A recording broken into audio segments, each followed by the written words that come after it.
Hello everyone. So in today's video, I'm going to be breaking down why I updated from my iPhone 7 Plus to the iPhone 14 Pro Max instead of the iPhone 14 Plus. Now, I think it's only fair for me to say that I went back and forth between the iPhone 14 Pro Max and the iPhone 14 Plus for about a good month before finally deciding to go with the iPhone 14 Pro Max. Now, this doesn't mean that the iPhone 14 Plus is a bad phone.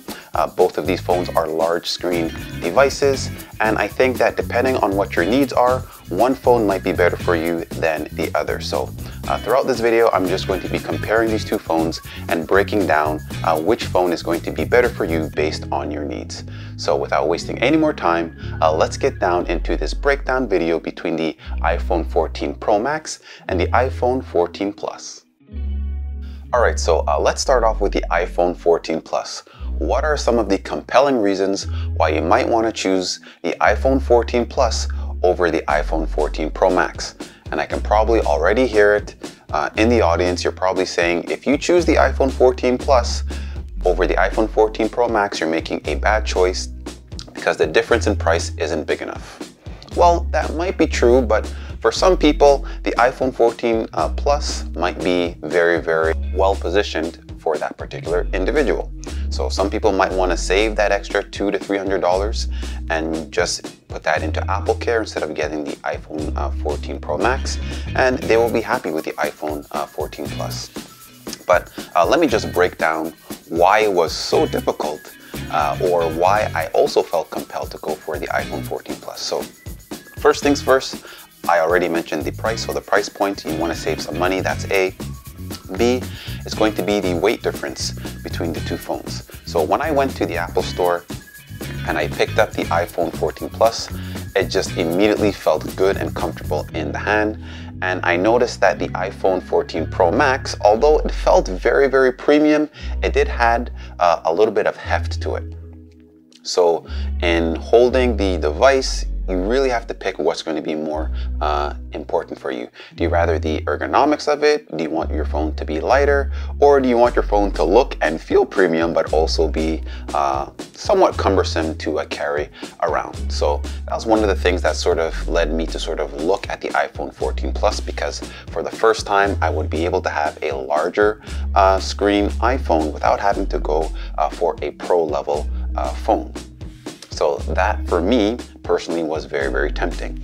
Second thing with the iPhone 14 Plus is that because it was made out of aluminum as opposed to the stainless steel that's on the iPhone 14 Pro Max, the sides of it is less of a fingerprint magnet.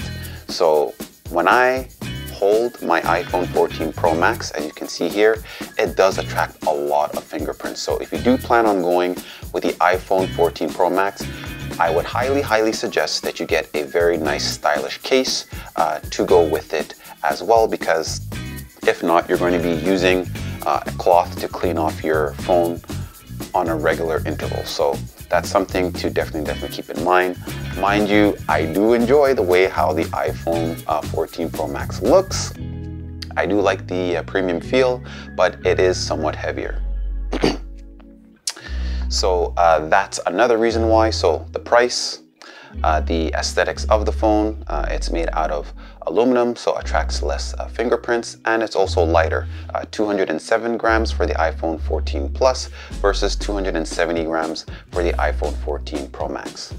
Another reason why I felt compelled to go with the iPhone 14 Plus is because of the color selections that were available. Now, I'm not saying that the color of the iPhone Pro lines isn't good. I do love my space black that is here on my iPhone 14 Pro Max, but I also kind of like the different colors, like the product red that's available on the iPhone 14 Plus. It had a nice shade of blue, which is probably the color that I would have gone with had I gone with the iPhone 14 Plus. There's a midnight as well as a silver/white color. So I did like the color selections that were available on the iPhone 14 Plus. Now, what were some of the things that sort of turned me off from the iPhone 14 Plus? And what was sort of the tipping point for me ultimately deciding to go for the iPhone 14 Pro Max? First things first is going to be this screen. So the iPhone 14 Plus has a 60 Hertz display versus the iPhone 14 Pro Max has a 120 Hertz display.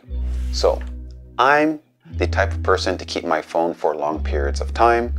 I had my iPhone 7 Plus for 5 to 6 years, and the phone still works perfectly, but the reason why I updated from the iPhone 7 Plus to the iPhone 14 Pro Max is because I was severely lacking in storage space. So after 5 to 6 years using 128 gigs, taking pictures, videos, at a certain point it was very limiting. At a certain point I couldn't take pictures, I couldn't download applications, so I wasn't using the phone to its fullest. So at that point I said, even though the phone is working perfectly fine, I'm going to update just for the convenience. And I ended up going with the 512 gigabyte storage space on the iPhone 14 Pro Max because I plan on keeping this phone for the next 5 to 6 years. But with that being said, I didn't want to end up taking the iPhone 14 Plus, knowing that it had 60 Hertz and knowing that I would have to keep that phone for the next 5 to 6 years with that 60 Hertz. So I felt as though going with the iPhone 14 Pro Max would have been more future-proof for me, and I would have the 120 Hertz display that would be able to sort of be with the times for the next 5 to 6 years. So that was the main reason why I ended up going with the iPhone 14 Pro Max over the iPhone 14 Plus. But there's also another reason.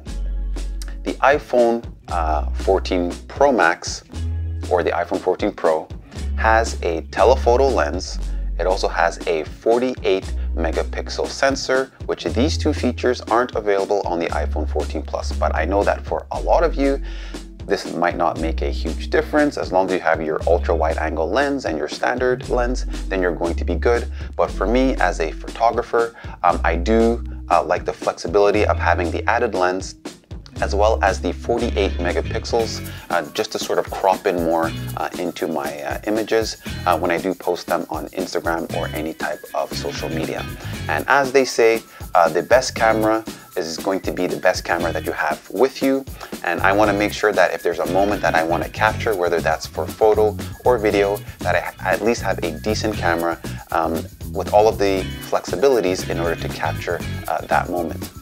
So for me, that was important, but for a lot of other people, this might not be. So saving that $300 and going for the iPhone 14 Plus might be the better option for you.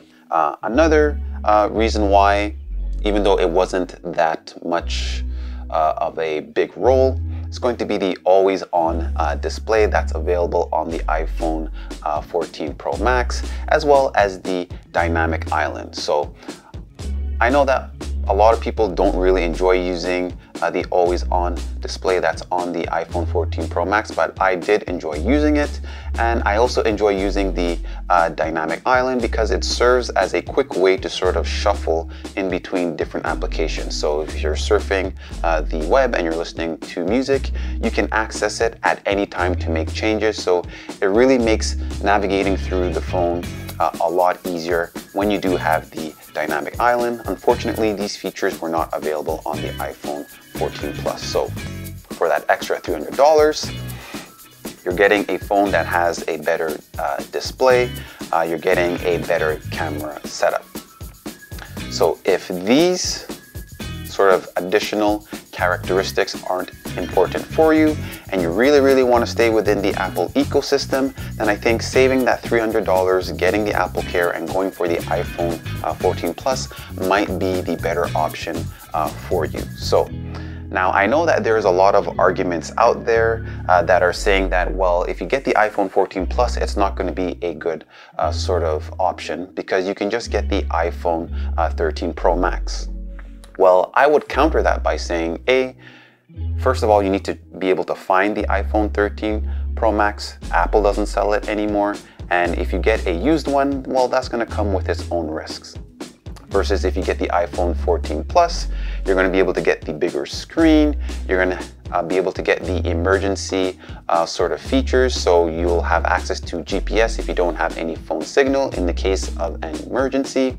Also, another point that people, I think, forget is that the iPhone 14 Plus also has the autofocus on the front-facing camera, which the iPhone 13 Pro Max doesn't have that. So there's a few bits and pieces of features that are available on the iPhone 14 Plus that aren't available even on the iPhone 13 Pro Max. So for all of these reasons, it was very hard for me to sort of pick between all of these different phones.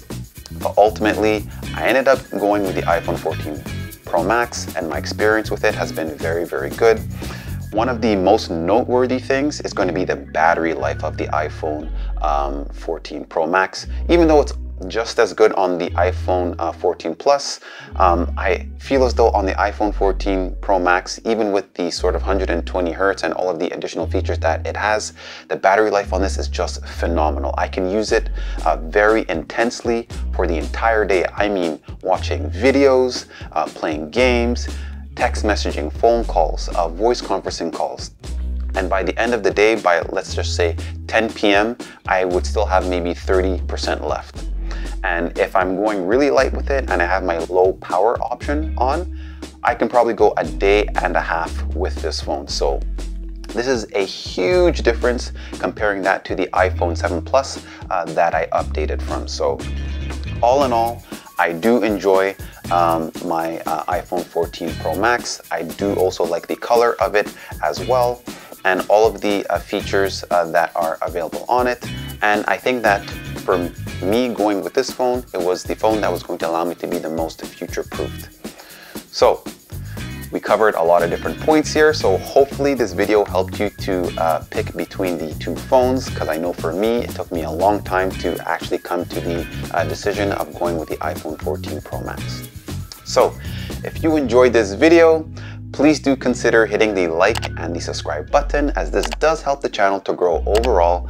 And also don't forget to hit that bell notification so that you can be notified when I do post new videos such as these. And I'm sure down in the comment section, there's going to be a lot of back and forth between maybe the Android followers or maybe the Apple followers, but I do enjoy seeing and reading these comments, so please drop them down below, as I do enjoy hearing from all of you. And with that being said, I want to say thank you for watching this video, and I hope to see you at the next one. But until then, take care for now.